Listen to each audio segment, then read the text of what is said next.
Bismillahirrahmanirrahim. Assalamualaikum warahmatullahi wabarakatuh. Daun salam buah naga, yang menjawab salam saya doakan masuk surga. Di hari Rabu yang ketar-ketir, Weni sedang menyetir tapi harus tetap berpikir ya.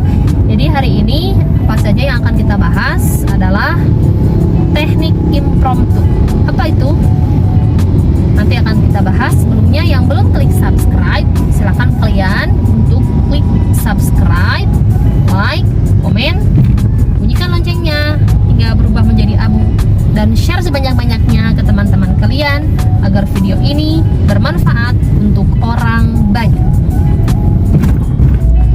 Nah guys, tema yang akan kita bahas pada hari ini adalah teknik impromptu. Apa itu? Cara agar kita bisa berbicara di depan umum ketika kita ditembak langsung untuk menjadi pembicara. Ya, kan kalau di suatu lembaga atau instansi, misalnya di sekolah, mengisi sambutan, mewakili kepala sekolah atau mewakili koordinator teknis dan yang lainnya. Tiba-tiba kita ditunjuk tuh sebagai anggotanya. Nah, jangan sampai kita ngeblank ya. Nah, di sini Weni akan membahas mengenai teknik impromptu, bagaimana cara kita menyampaikan kepada audiens dengan konsep yang bernama geprek ya. Ini Weni pelajari dari salah satu coach yang sudah mengajarkan banyak hal kepada Weni. Nah, apa itu metode geprek? Ada singkatannya. G-nya itu greeting ya. Greeting, salam, sapa. Kita memberikan salam dulu, menyapa audiens, kemudian geprek, G-nya greeting. Wah, ada ambulans guys. Oke, kemudian E-nya apa nih? E-nya apa tadi? Engagement ya. Jadi kita harus membangun keterikatan dengan audiens. Geprek, kemudian P-nya point of view, ide atau gagasan yang muncul di otak kita saat itu apa yang berkaitan dengan tema atau berkaitan dengan acara yang sedang dibawakan. Kalau sambutan perpisahan sekolah berarti tentang yang berkaitan dengan hal itu. Kemudian setelah geprek ya, ke GEP udah P, R-nya reason. Nah, kita harus menyampaikan kepada audiens mengapa kita membahas atau menyampaikan sambutan itu. Seberapa penting ya hal itu kita sampaikan kepada audiens. Reason namanya. Kemudian E-nya itu example, memberikan suatu contoh. Dan yang terakhir adalah call to action. Nah, untuk lebih jelasnya saya akan memberikan contoh bagaimana. Tetap stay tune di sini. Halo guys, langsung saja ke contoh dari geprek. Geprek ya. Yang tadi geprek itu G-nya apa? Greeting ya. Sekarang kita akan coba contoh greetingnya.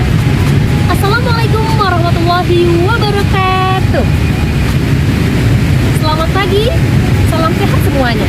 Itu contoh greeting. Kemudian yang kedua adalah engagement ya, atau keterikatan dengan audiens. Contohnya seperti ini. Untuk menambah kemeriahan kita pada hari ini, boleh kita tepuk tangan terlebih dahulu. Yeay. Itu contoh engagement. Yang ketiga poinnya adalah point of view. Sampaikanlah poin kepada audiens. Nah, karena ini temanya adalah bagaimana cara meningkatkan motivasi belajar siswa di tengah pandemi, sehingga untuk point of view-nya meningkatkan motivasi belajar siswa saat pandemi dibutuhkan perjuangan dari Pusat Pendidikan, baik dari pihak keluarga, lingkungan, dan juga pihak sekolah, yakni guru-guru yang bersangkutan. Itu point of view. Kemudian yang selanjutnya reason. Sampaikan alasan kenapa pentingnya kita menyampaikan materi tersebut. Karena motivasi belajar siswa semakin rendah di tengah pandemi ini, dan adanya kekhawatiran dari pemerintah tentang learning loss atau kehilangan belajar bagi para siswa dan siswi. Nah, itu reason. Dan example ya, untuk contoh. Nah, hal ini dibuktikan dengan beberapa murid terlambat masuk ke kelasnya atau terlambat masuk ke Zoom, dan juga bahkan mereka sering atau kerap kali tidak hadir pada saat pembelajaran secara online melalui Zoom Cloud Meeting. Itu example. Call to action-nya seperti ini. So, jika kita ingin meningkatkan kembali motivasi belajar siswa, maka harus diadakan PTMT, yakni pertemuan tatap muka terbatas para murid. Bisa kita atur 50% terlebih dahulu, baru nanti ketika kondisinya semakin membaik menjadi 100%.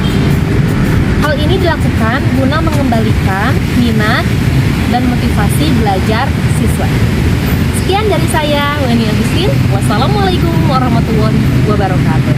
Nah, yang barusan merupakan contoh dari metode geprek alias metode impromptu ketika kita diminta untuk berbicara di depan umum secara secara mendadak. Ya. Jadi tekniknya tadi ya, menggunakan yang pertama apa? Geprek itu G-nya greeting, E-nya engagement, kemudian P-nya ada yang masih ingat? P-nya itu apa? P, point of view, kemudian R-nya reason, example, dan yang terakhir call to action. Selamat mencoba. Sampai jumpa di video selanjutnya yang lebih bombastis. Saya Weni Agustin pamit undur diri.